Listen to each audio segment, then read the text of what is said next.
तो दोस्तों सबसे पहले मैं फर्स्ट स्टेप से आपको बताऊंगी अपने एक्सपीरियंस के बारे में। हॉस्पिटल जब कबीर पैदा हुआ था तो हॉस्पिटल से डिस्चार्ज होने से पहले हमें हॉस्पिटल ने एक रिकॉर्ड बुक दी थी। ये एक छोटी सी बेबी बुक है जिसमें 2 इम्पॉर्टेंट चीज़ें हैं।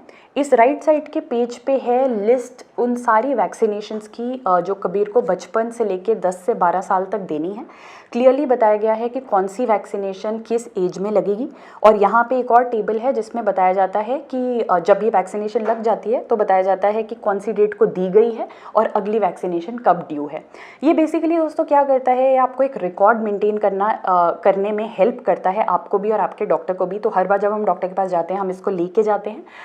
और ये क्यों ज़रूरी है, क्योंकि वैक्सीनेशन जो है वो आप अपनी मर्जी से कभी भी नहीं करा सकते। वैक्सीनेशन का एक टाइम होता है, अगर आप वो टाइमलाइन मिस कर देंगे तो जो बॉडी में उसका इफेक्ट होता है वो कम होना शुरू हो जाता है और बॉडी उसको अडेप्ट नहीं कर पाती है।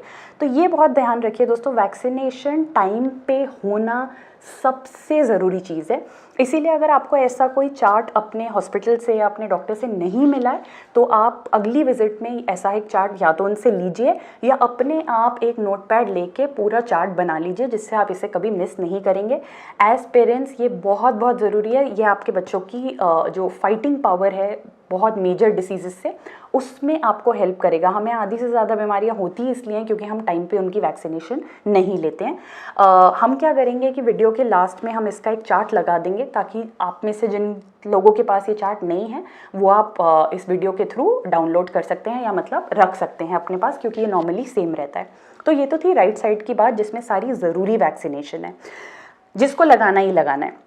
लेफ़्ट साइड पे उन्होंने एक लिस्ट ऑफ ऑप्शनल, यानी कि आप चाहें तो लगवाएं चाहे तो ना लगवाएं, उसकी लिस्ट भी दी हुई है सिमिलर फॉर्मेट के अंदर।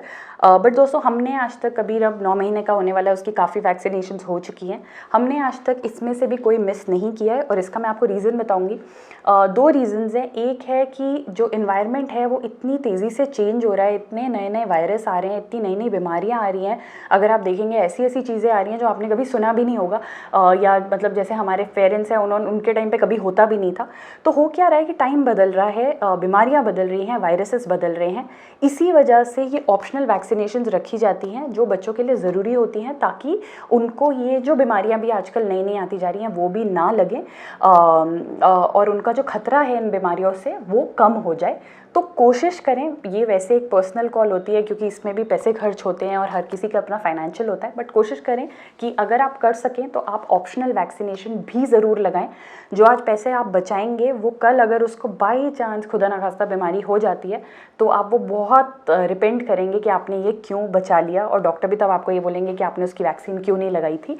तो इसीलिए हमारी रिकमेंडेशन है कि आप ये दूसरी ऑप्शनल वैक्सीनेशन भी अपने बच्चों को ज़रूर लगाएं। वैक्सीनेशन के मामले में मतलब मेडिकल हेल्थ के मामले में कोई कॉम्प्रोमाइज़ बच्चों के साथ मतलब करना हम रेकमेंड ही नहीं करते हैं। तो सबसे पहली चीज़ क्या है ज़रूरी वैक्सीनेशन के बारे में, ये पता होना कि कौन सी वैक्सीनेशंस लगनी है और उसकी एक रिकॉर्ड बुक होना जिससे कि आप कभी भी उनको मिस नहीं करेंगे, पहली चीज़। दूसरी चीज़ बात करते हैं, वैक्सीनेशन के लिए जब जाते हैं तो एक कन्फ्यूजन खड़ा हो जाता है कि पेनलेस वैक्सीनेशन लगाएं या दूसरा वाला मतलब जिसको पेनफुल वैक्सीनेशन बोलते हैं वो लगाएं। और काफ़ी लोगों को ये बोला जाता है या काफ़ी लोग ये समझते हैं कि पेनलेस का मतलब है कि पेन होगा ही नहीं, जब वैक्सीन लगेगी तो तब दर्द नहीं होगा और वैक्सीन लगने के बाद बच्चे को कुछ नहीं होगा, ना बुखार आएगा ना उसको कोई तबीयत ख़राब होगी, कुछ भी नहीं होगा। तो इसीलिए काफ़ी लोग पेनलेस के लिए चले जाते हैं, बट ये बिल्कुल गलत है दोस्तों। ध्यान से सुनिए इसे, पेनलेस और पेनफुल नॉर्मल जो वैक्सीन है उसमें सिर्फ 2 ही डिफरेंस हैं जो आपको पता होने चाहिए साइंस के हिसाब से। साइंस ये नहीं कहता है, अभी तक ये प्रूव नहीं हुआ है कि पेनलेस से बच्चे को बिल्कुल बुखार नहीं आएगा, बच्चे की तबीयत बिल्कुल ख़राब नहीं होगी, बच्चे को बिल्कुल इरिटेशन नहीं होगी, ऐसा कहीं प्रूव नहीं हुआ है। साइंस 2 चीज़ें आपको बताता है जो इन दोनों में डिफरेंस है। पहला डिफरेंस है पैसों का। आप एक एग्जाम्पल दूंगी, अगर जो नॉर्मल पेनफुल वैक्सीन है अगर वो 10 रुपये की है तो जो पेनलेस है वो 1000 रुपये की भी हो सकती है, वो 100 रुपये की भी हो सकती है, वैक्सीन टू वैक्सीन डिपेंड करता है, बट इतना बड़ा फ़र्क है दोनों में। सो इस चक्कर में मतलब कई लोग पेनफुल लगाते हैं और कई लोग पेनलेस के लिए जाते हैं, बट ये सबसे पहला अंतर है दोनों में कि जो पेनलेस है वो काफ़ी महंगी होती है compare to the painful vaccine, पहला। दूसरा डिफरेंस जिसकी वजह से मुझे लगता है कि हमने भी आज तक कबीर को हमेशा पेनलेस लगवाया है या लोगों को पेनलेस लगवाना चाहिए, वो सबसे इम्पॉर्टेंट है। होता क्या है दोस्तों कि समझ लीजिए कि एक सिटिंग में अगर आपके 3 बीमारियों के लिए बच्चे को वैक्सीन लगना है तो पेनफुल में क्या होता है कि हो सकता है उसको वो हर बीमारी के लिए अलग अलग इंजेक्शन लगे, यानी एक सिटिंग में हो सकता है उसे 3 इंजेक्शन लगे उन 3 बीमारियों के लिए। पर पेनलेस में साइंस ने एडवांस करके क्या किया है कि इन 3 बीमारियों की जो वैक्सीन अलग अलग होती थी इसको मिला के एक कॉम्बिनेशन बना दिया है। तो इसमें क्या होता है कि आपको एक बच्चे को एक ही इंजेक्शन लगता है।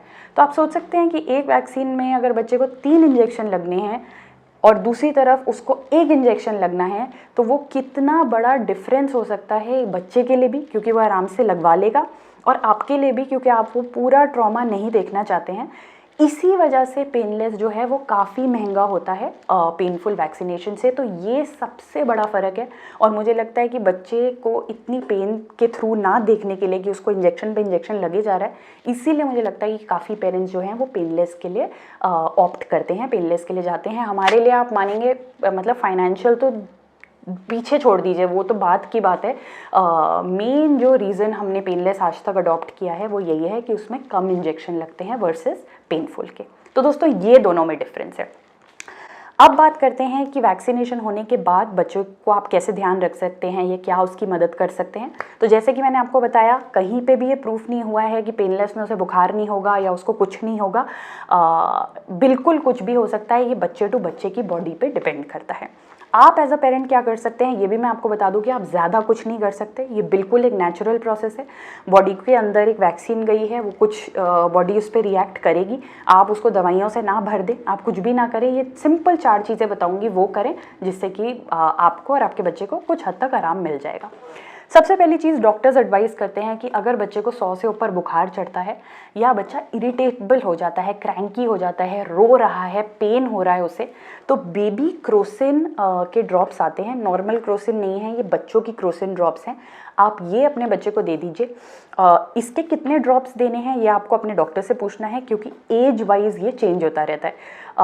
जैसे अब कबीर 9 महीने का हो गया तो अब हमें बोला जाता है कि आप 1 ml पूरा दे सकते हैं, बट पहले हमें ये नहीं बोला जाता था, कम क्वांटिटी हमें दिया जाता था जब वो छोटा था। तो क्वांटिटी आप अपने डॉक्टर से पूछें, बट ये ड्रॉप्स आप देते हैं चाहे बुखार हो, चाहे इरिटेशन हो, चाहे पेन हो, रो रहा हो, कुछ भी हो, ये दे दीजिए, बच्चा काम हो जाएगा। और अगर आपको लग रहा है कि बच्चे का तबीयत नहीं ठीक हो रहा है तो आप ये 6 घंटे के बाद रिपीट भी कर सकते हैं। अगर उसके बाद भी नहीं हो रहा है तो फिर आपको डॉक्टर के पास जाना पड़ेगा। बट डॉक्टर्स ये कहते हैं कि वैक्सीन का जो इफेक्ट है वो ज़रूरी नहीं है कि उस दिन आए। वैक्सीन का इफेक्ट जो है वो अप टू 2 दिन तक आ सकता है और चल सकता है। दूसरी चीज़ जिसका ध्यान रखें, कम से कम 2 से 3 दिन तक जिस एरिया में इंजेक्शन्स लगे हैं उसको कोई मसाज ना करें, उसको टच ना करें, इनफैक्ट उसको कवर्ड रखें। टाइट कपड़े ना पहनाएं बेबी को उस टाइम पे, थोड़े लूज़ कपड़े पहनाएं, बट उसको एरिया को कवर्ड रखें, वो बहुत ज़रूरी है। तीसरी चीज़ है कि अगर वो एरिया स्वेल हो गया है तो बहुत सिंपल है, आप आइस ले लीजिए और एक थिक कपड़ा ले लीजिए, मोटा कपड़ा ले लीजिए, उसमें आइस को डालिए और बच्चे को हल्का हल्का सा उससे एक कोल्ड प्रेस जिसे बोलते हैं, या मतलब एक सेक टाइप का देते रहें। ये आप वैसे भी दे सकते हैं, अगर उसको वो स्वेलिंग नहीं भी है तो भी हल्का हल्का देने से उसको वैसे भी वहाँ पे आराम अच्छा मिलेगा। तो ये आप और कर सकते हैं। ये बस आपको कुछ ज़रूरी बातें बतानी थी। इसके अलावा दोस्तों और कुछ मतलब हम एज पेरेंट्स नहीं कर सकते हैं। जैसे कि मैंने बोला, आप बस इस चीज़ पे फोकस करें और ध्यान दें कि आपके बच्चे को टाइम टू टाइम सारी वैक्सीन्स लग रही हैं। पोस्ट वैक्सीनेशन केयर बहुत सिंपल है और 1 से 2 दिन में बच्चे ठीक हो जाते हैं।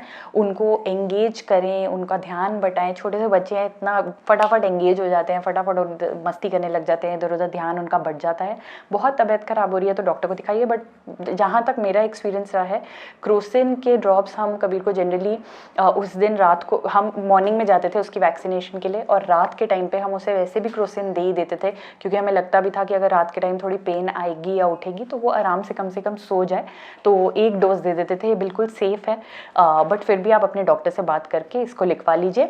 बट फटाफट अगर आपके पास बुक नहीं है तो एक बुक खरीदिए, छोटी सी पतली सी, और रिकॉर्ड बुक बनाइए और आप आगे बढ़िए।